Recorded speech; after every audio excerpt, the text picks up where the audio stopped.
अस्सलाम वालेकुम। कैसे हैं मेरी यूट्यूब फैमिली? उम्मीद है कि आप सब ठीक होंगे। मैं भी अल्हम्दुलिल्लाह बिल्कुल ठीक हूँ। और आज हमारा लाहौर में दूसरा दिन है और रात को हमने काफ़ी मज़ा किया। थोड़ा सा ढोलकी वगैरह बजाई। शादी का समझ लें हमने स्टार्ट लिया। ऐसे ही खुद ही बैठ के थोड़ा सा शुगर लगाया था। तो मैंने अपनी वीडियो चेक कर रही थी तो उसमें क्वेश्चन था, तो मैंने सोचा कि मैं उसका भी आंसर आपको कर दूँ। किसी ने सवाल किया हुआ था कि और उन्होंने भी काम स्टार्ट किया, उन्हें 8-10 दिन हुए हैं काम स्टार्ट किए और उन्हें मतलब किसी दिन 5 ऑर्डर आते हैं, किसी दिन 2-3 और किसी दिन कोई भी ऑर्डर नहीं आ रहा। तो इस बारे में उन्होंने पूछा हुआ था कि प्लीज़ हमें गाइड करें कि ये सब क्या है। तो देखिए, जब आप काम स्टार्ट करते हैं तो ऐसे ही होता है। जब आप रेस्टोरेंट खोलते हैं, उसको ओपन रखते हैं, अपने मेन्यू आइटम्स जो हैं वो लोगों को शो करते हैं, तो लोग जो हैं वो आहिस्ता आहिस्ता आपका जो है वो मेन्यू देखते हैं और उसके बाद वो उसमें से आपको ऑर्डर करते हैं। फिर उन्हें आपकी चीज़ पसंद आती है। तो जब लोगों को आपकी चीज़ें पसंद आती हैं फिर वो आपको बार बार ऑर्डर करते हैं और इस तरह से वो आपका काम जो है वो चलता है।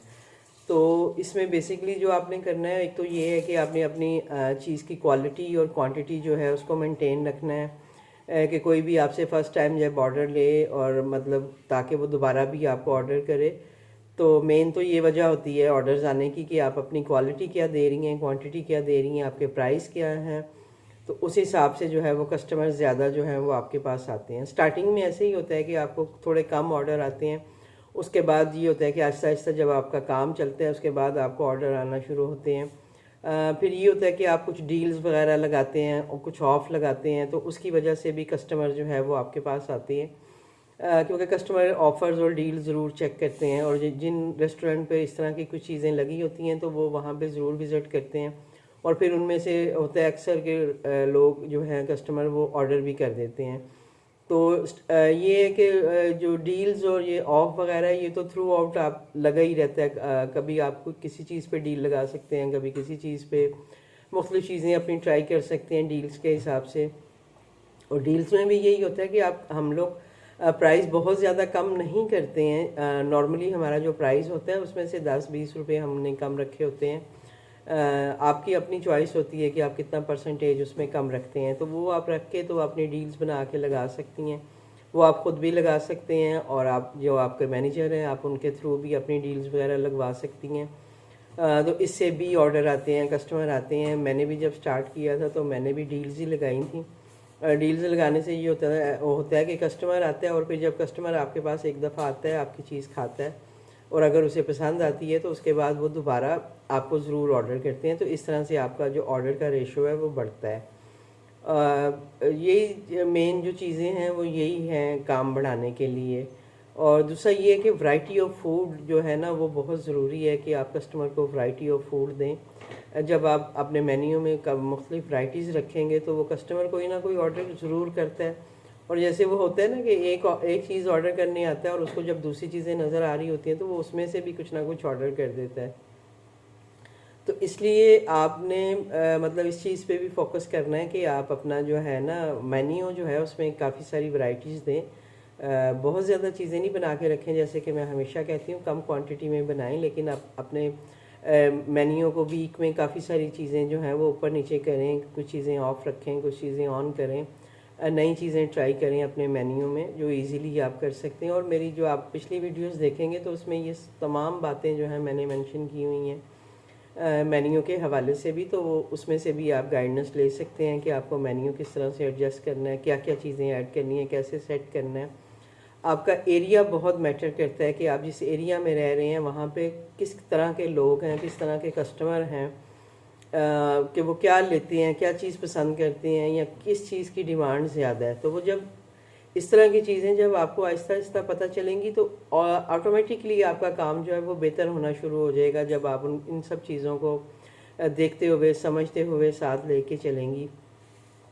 तो इसमें सबसे ज़रूरी बात जो है वो ऑर्डर आने की यही है। अब आप जैसे मेरा बात करते हैं तो मुझे भी जब मैंने स्टार्ट किया था तो मेरा ये था कि स्टार्टिंग में मुझे 3-4 ऑर्डर पहले दिन आए, फिर इसी तरह से करके 7-8 हो गए। किसी दिन 12-15 भी आ जाते थे। मतलब स्टार्टिंग में इस तरह से होना शुरू हो गया था।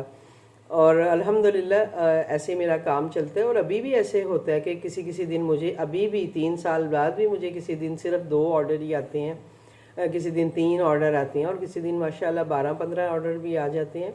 तो ये बस डे बाय डे होता है कि बस किसी दिन क्या चीज़ चल रही है। और अक्सर ये भी होता है, जैसे एक दिन होता है तो मुझे सारा दिन साग और कड़ी इस तरह के ऑर्डर आते रहते हैं, मैं पूरा दिन यही ऑर्डर दे रही होती हूँ। अगले 2-3 दिन फिर इस तरह का कोई ऑर्डर नहीं होता, लेकिन और ऑर्डर मुझे आ रहे होते हैं, जैसे पराठा वगैरह हैं, सैंडविच हैं, और आपकी जो आइटम जो आपने लगाई होती हैं। तो वही बात होती है कि जो कस्टमर आपसे एक दिन अगर साग या कड़ी ले रहा है तो लाजमी बात है वो अगले दिन तो नहीं लेगा, वो कुछ और ट्राई करना चाहेगा। डेली एक कस्टमर कभी भी आपसे एक चीज़ नहीं लेता, तो उसके लिए आपके पास वैरायटी होना मेन्यू में बहुत ज़रूरी है। और लेकिन जो आपकी, जैसे मैं बताती हूँ कि जब आप अभी आपको कुछ दिन और होंगे, आपको आइडिया होगा कि आपका कस्टमर आपसे क्या ले रहा है, क्या चीज़ की ज़्यादा डिमांड है, तो फिर आप उन चीज़ों पे फोकस करेंगी और कोशिश करेंगी कि वो चीज़ें जो हैं वो आपके मेन्यू से जाए नहीं, यानी अनअवेलेबल नहीं हों। वो ख़त्म होने से पहले आप बना के उसको रखें, क्योंकि आपको पता है कि ये आपकी रनिंग आइटम है। अभी एक लाहौर से ही हैं, वो मुझसे बात कर रही थी, उन्होंने भी अभी न्यू ज्वाइन किया है फूड पांडा और वो काम करती हैं।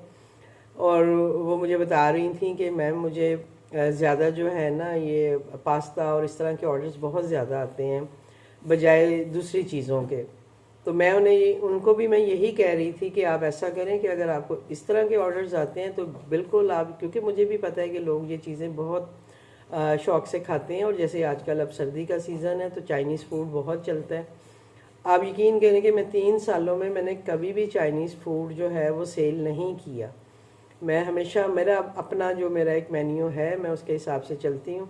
ऐसा नहीं है कि आता नहीं है बनाना, मैं हर तरह का चाइनीज़ भी बना लेती हूँ और पिज़्ज़े वगैरह भी करती हूँ, बनाती हूँ अपनी फैमिली के लिए। लेकिन मैंने अपने मेन्यू में ये चीज़ें नहीं ऐड की हैं, और ना पास्ता, ना स्पैगेटीज़, ना राइस वगैरह, या इस तरह मंचूरियन वगैरह जो है। लेकिन वो बता रही थी, कहती मुझे ज़्यादा उसके ऑर्डर आते हैं, और मैंने उन्हें बताया, मैंने कहा बिल्कुल ये चीज़ चलती है, और अगर आपको लगता है कि आपको इसके ऑर्डर ज़्यादा आते हैं तो आप इस पर काम करें और आप इसी पे फोकस करें, और इसको अपने मेन्यू में जो है ना वो अनअवेलेबल कोशिश करें कि कम से कम आप रखें। आप जितना इसको कर सकती हैं आप करें, इसको सेल करें। ये आपको उनको आइडिया हो गया कि उनका वो जहाँ पे हैं वहाँ पे एरिया से लोग उनको किस तरह के ऑर्डर्स कर रहे हैं। तो स्टार्टिंग में आपको थोड़ा सा आइडिया लेना पड़ेगा अपने कस्टमर का कि वो कैसे ऑर्डर करते हैं, क्या चीज़ ऑर्डर करते हैं। तो फिर उसके बाद जो है वो आप अपना मेन्यू एक सेट कर लें और फिर उसी के मुताबिक आप काम करें। बीच बीच में आप कुछ ना कुछ नया ऐड करते रहें, कोई ना कोई नई आइटम इंट्रोड्यूस करें, थोड़ी बना के करें, लेकिन आप उसमें शो होनी चाहिए कस्टमर को।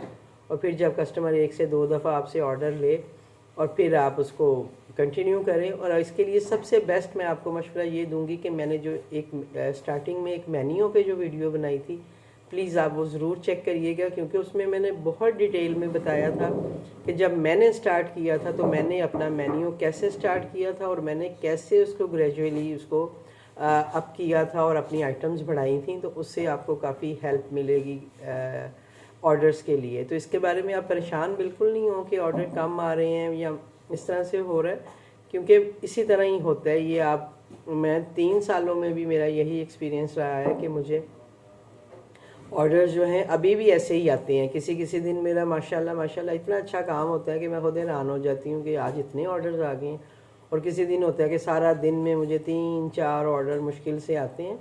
तो ये इस काम में चलेगा, और ना ऑर्डर आने का कोई टाइम होता है और ना ऑर्डर आएगा या नहीं आएगा हमें ये पता होता है।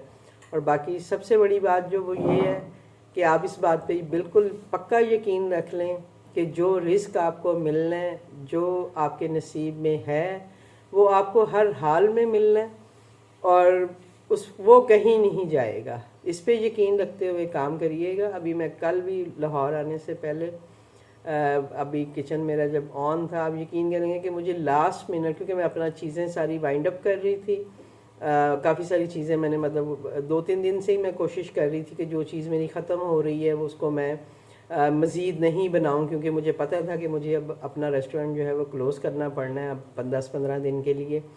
तो ये हुआ कि मैं मतलब जो वाइंड अप हो रहा था कि भाई कुछ चीज़ें ऐसी थी जो मैं फ्रीज़र में रख रही थी और कर रही थी कि भाई अब मुझे इनको बस टाइम अब ख़त्म हो गया और मतलब मेरा होने वाला है और मैं ये सारा कुछ इसको वाइंड अप करूँ क्योंकि मुझे निकलना था। तो आप यकीन करेंगे कि मेरे रेस्टोरेंट 11 बजे क्लोज़ होता है और 10:55 पे मुझे ऑर्डर आया पराठे, साग, ऑमलेट। और मैं उस वक़्त मैंने ऑर्डर अपना बनाया, कंप्लीट करके दी और मैं ये हंस रही थी। मैंने कहा देखा ये इस बंदे ने मेरे घर का रिस्क खाना था, तो मुझे इस तरह से लास्ट मोमेंट पे भी ऑर्डर आया है कि मैं उसको बना के तो उसको दे के ही जाऊँ, वो ये खाएगा मेरे, मतलब वही बात है जो रिस्क उस बंदे की किस्मत में लिखा हुआ था मेरे घर का, वो मेरे घर से गया। और मैं वो लास्ट ऑर्डर दे के, बल्कि वो ऑर्डर बना रही थी तो मेरा रेस्टोरेंट जो था वो क्लोज़ हो गया। फिर मैंने ऑर्डर दे के अपने सारा डिवाइसें वगैरह ऑफ़ की और वो सारा मैंने मामला जो था वो किया। तो बस इस बात पे यकीन रखें कि जो रिस्क आपकी किस्मत में लिखा है वो आपको मिलना ही मिलना है, परेशान होने की ज़रूरत नहीं है। आप अपना 100% दें, अपना बेस्ट दें, तो इंशाल्लाह आपको ऑर्डर्स भी आएंगे और आपका काम भी चलेगा। और अभी मैं जैसे लाहौर में हूँ और मैं कह रही हूँ कि मतलब मैं शादी पे आई हूँ, यहाँ पे फंक्शन है मेरे, बिज़ी होंगी मैं, लेकिन फिर भी अगर कोई आपका क्वेश्चन होगा, कुछ इस तरह की चीज़ें होंगी तो आप प्लीज़ मुझे ज़रूर करिएगा। मैं इंशाल्लाह कोशिश करूँगी कि इसी तरह छोटा सा क्लिप बना के मैं आपको जो है उसका आंसर दे सकूँ। ठीक है, अब मुझे दीजिए इजाज़त, फिर मिलती हूँ आपसे। अल्लाह हाफिज़।